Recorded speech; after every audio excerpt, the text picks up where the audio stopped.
2022 সালে কাতার বিশ্বকাপে মরক্কোর রূপকথার স্বপ্ন থামিয়ে দিয়েছিল ফ্রান্স। 4 বছর পর 2026 বিশ্বকাপে আবারও মুখোমুখি সেই দুই পরাশক্তি। আর অবিশ্বাস্য হলেও সত্যি, গল্পটা বদলালো না। ফলাফল সেই একই, ফ্রান্স 2, মরক্কো 0। ইতিহাস যেন একদম হুবহু নিজেকেই আবার লিখল।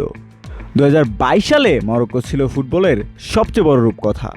প্রথম আফ্রিকান দল হিসেবে সেমিফাইনালে উঠে তারা পুরো বিশ্বকে চমকে দিয়েছিল। কিন্তু সেই স্বপ্ন শেষ হয়েছিল ফরাসি প্রাচীরে ধাক্কা খেয়ে।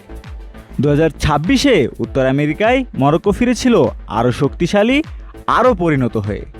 রাউন্ড অফ 16-এ কানাডাকে 3-0 গোলে উড়িয়ে দেওয়ার পর অনেকেই ভাবতে শুরু করেছিলেন এবার হয়তো ইতিহাস বদলাবে, মরক্কো হয়তো প্রতিশোধ নেবে। কিন্তু বড় দলের একটা বিশেষ গুণ থাকে, তারা শুধু জেতে না, তারা জানে কিভাবে স্নায়ুচাপের বড় ম্যাচগুলো নিজেদের পকেটে পুরতে হয়। পুরো ম্যাচে ফ্রান্স তাড়াহুড়ো করেনি, মরক্কোকে আক্রমণ করার সুযোগ দিলেও ম্যাচের রাশ ছিল ফরাসিদের হাতেই।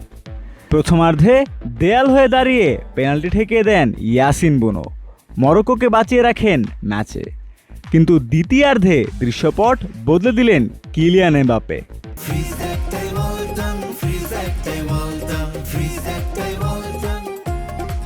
তার জাদুকরি পাসিং আর ড্রিবলিংয়ে খেই হারিয়ে ফেলে মরক্কোর ডিফেন্স।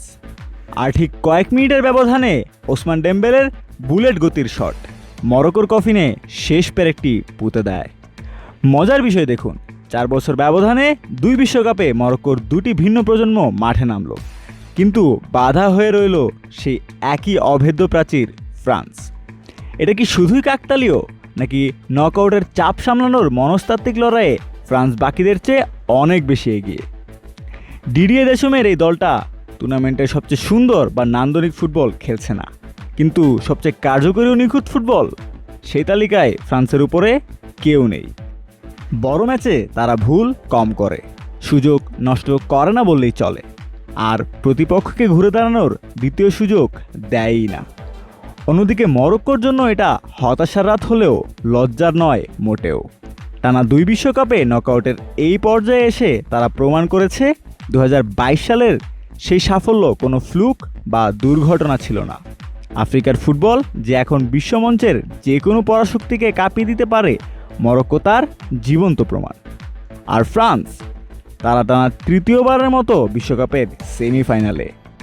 এখন কোটি টাকার প্রশ্ন একটাই, এবার কি তারা ট্রফিটা নিজেদের করে নিতে পারবে, নাকি সেমিফাইনাল ও ফাইনালের মঞ্চে তাদের জন্য অপেক্ষা করছে আরও কঠিন কোনো পরীক্ষা? সিফাত আহমেদ, অন ফিল্ড।